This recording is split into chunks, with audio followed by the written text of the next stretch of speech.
Saya dihubungi oleh Refli Harun untuk datang ke podcast beliau. Pada bulan 2, tepatnya di pertengahan Februari, podcast itu dilaksanakan pada tepatnya di kediamannya di Jalan Musyawarah Kebonjeruk, Jakarta Barat.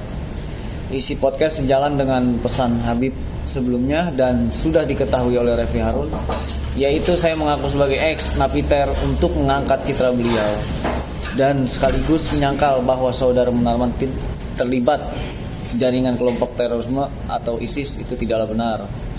Setelah acara podcast tersebut, saya diberi uang cash sebesar 7 juta rupiah oleh Refli Harun.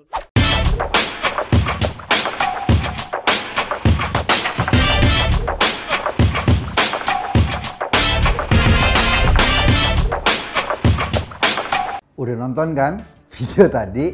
Nah, gue mau ngasih tahu. Tadi itu yang ngomong namanya Rijal Afif.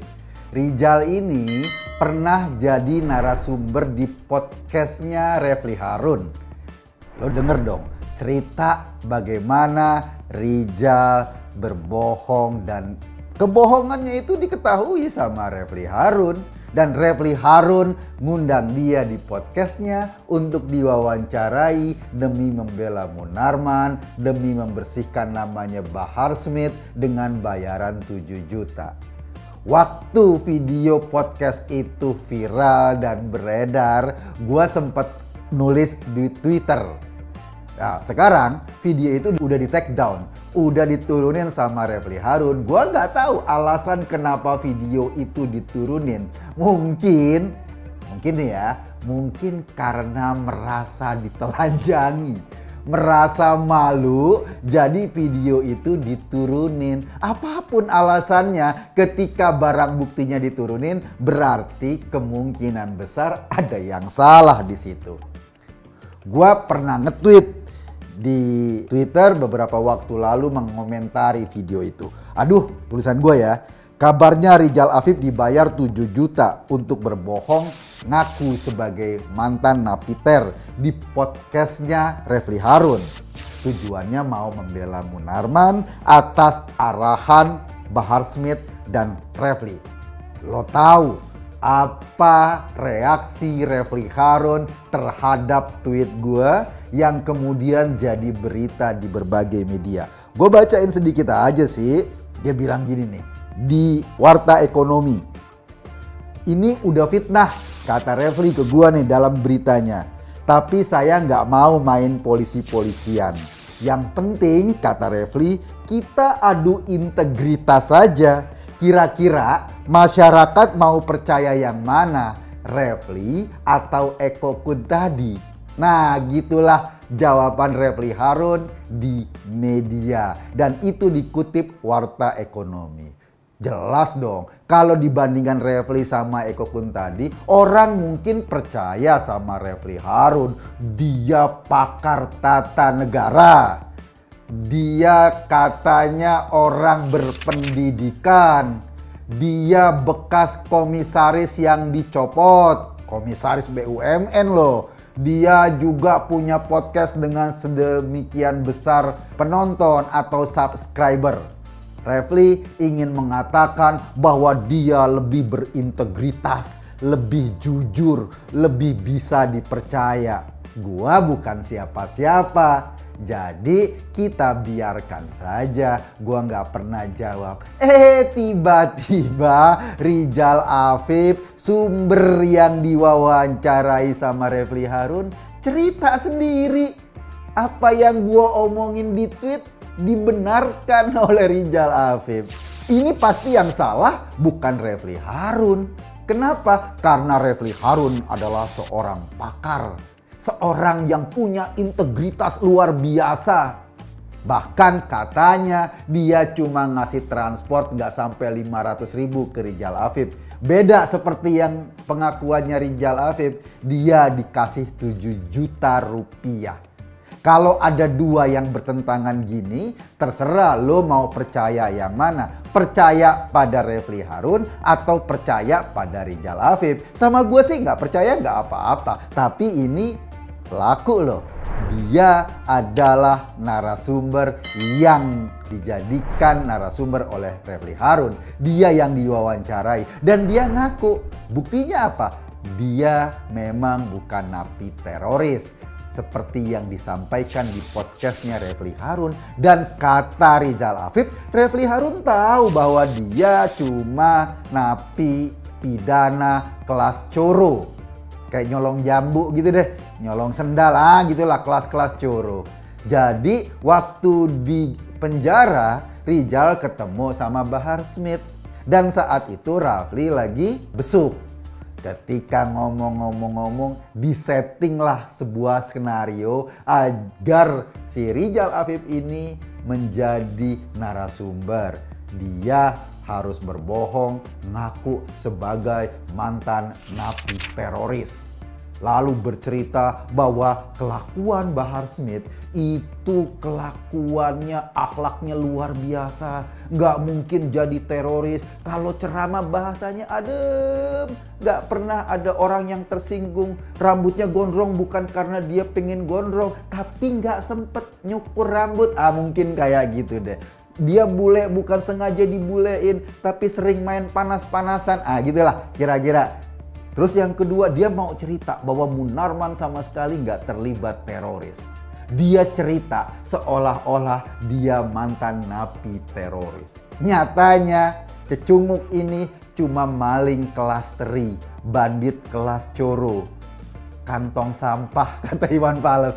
Gitu loh.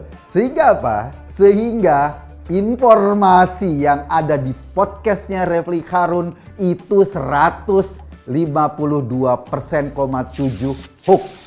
Semuanya nggak bisa dipertanggungjawabkan kebenarannya. Maksud gue podcast yang sama si Rizal Afif itu. Kenapa? Karena identitas narasumbernya udah nggak benar. Informasinya udah nggak benar. Dan dia datang ke situ dibayar 7 juta untuk membuat sebuah skenario. Dan diakui sendiri loh oleh Rizal Afif, bukan gua loh yang ngarang, gua kan cuma lihat berita, dengerin podcastnya. Dan Refli Harun berkali-kali ngomong di podcastnya bahwa dia adalah orang berintegritas dan dia mau ngadu integritas sama Eko Kun tadi. Gua kalau diadu yakin gua pasti kalah. Gua ini siapa? Bukan siapa-siapa, bukan pakar, bukan orang yang ngerti juga tentang skenario permainan kebohongan kayak gitu. Gua cuma orang yang suka denger-denger. Ada podcast ini, bener nggak sih infonya? Cross check kanan, cross check kiri, kok kayaknya ada yang aneh deh. Terus gue nulis. Kenapa gue nulis? Biar orang atau publik nggak gampang ditipu sama kebohongan-kebohongan. Biar publik tidak gampang dibohongi oleh informasi-informasi hoax yang seolah-olah dilontarkan oleh pakar yang sebetulnya pakar sakit hati karena dipecat. Gitu loh. Gua mencoba untuk menyampaikan itu dan Refli Harun marah sama gua. Ya gua diam aja saat itu karena memang gua denger-denger doang. Ternyata saudara-saudara, Rizal Afif sendiri sudah membuktikan omongannya, sudah menyampaikan informasinya tentang Refli Harun. Jadi sekarang PR-nya Refli Harun wajib membalas komentarnya Rizal Afif kalau dia tidak mau dikatakan sebagai pakar hoax.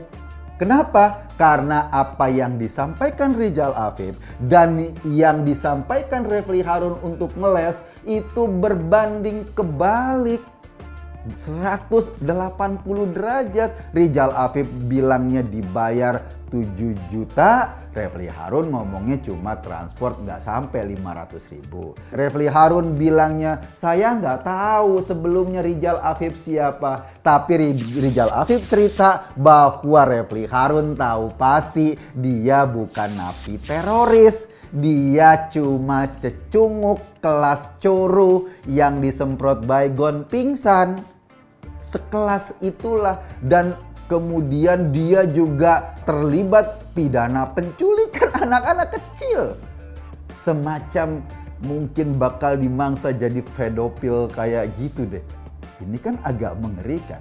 Yang ingin gue sampaikan adalah, iya, podcast, katakanlah informasi-informasi yang sekarang misalnya gue sampaikan atas nama gue pribadi, gue bertanggung jawab informasinya.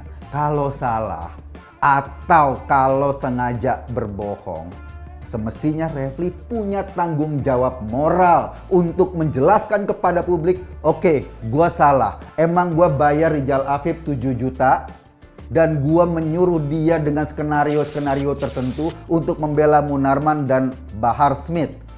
Akui ke publik, tetapi kalau pura-pura ngeles sementara sumbernya sendiri udah ngomong clear kayak gitu, artinya apa? Artinya Anda selamanya mau bermain-main dengan kebohongan. Dan tentu saja konten-konten YouTube Anda yang lain, orang akan mempertanyakan kebenarannya. Karena untuk kelas coro kayak gini aja, Anda mencoba-coba untuk berbohong. Bahkan merekayasa informasi. Pakai bilang, saya nggak mau main polisi-polisian. Ya jelas aja nggak mau. Wong tadi Rizal Afiff aja udah cerita apa adanya. Kalau lapor polisi malah bukan kejeblos sendiri.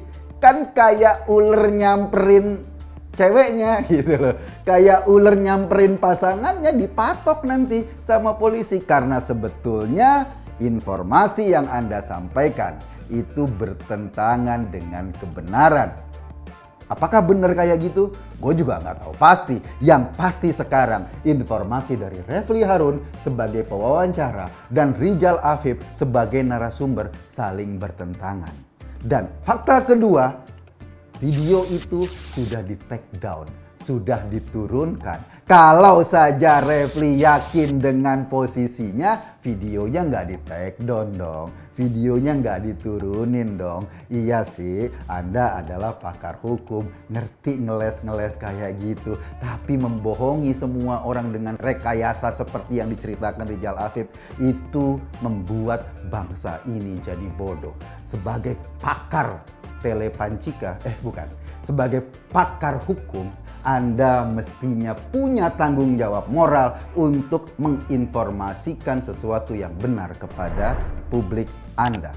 Jika Anda menginformasikan berita-berita hoax, berita-berita kebohongan, Anda seolah-olah tidak punya tanggung jawab moral. Dan moralitas Anda lah yang harus bertanggung jawab terhadap kebodohan, terhadap hoax, terhadap informasi palsu yang sudah terlanjur Anda sebarkan.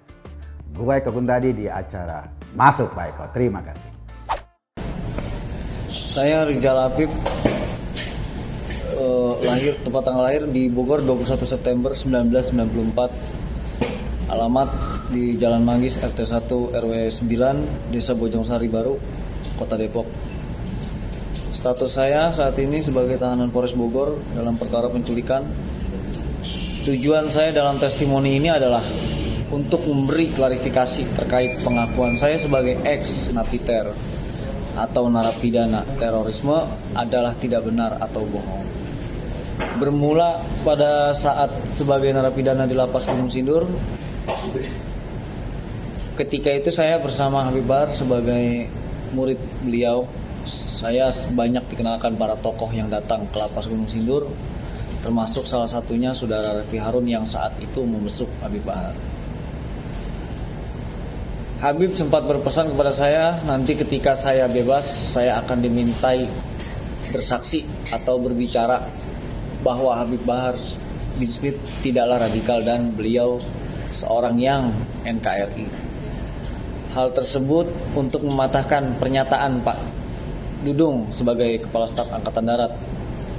Dan kemudian setelah saya bebas dari Lapas Gunung Sindur, saya dihubungi oleh Refli Harun untuk datang ke podcast beliau.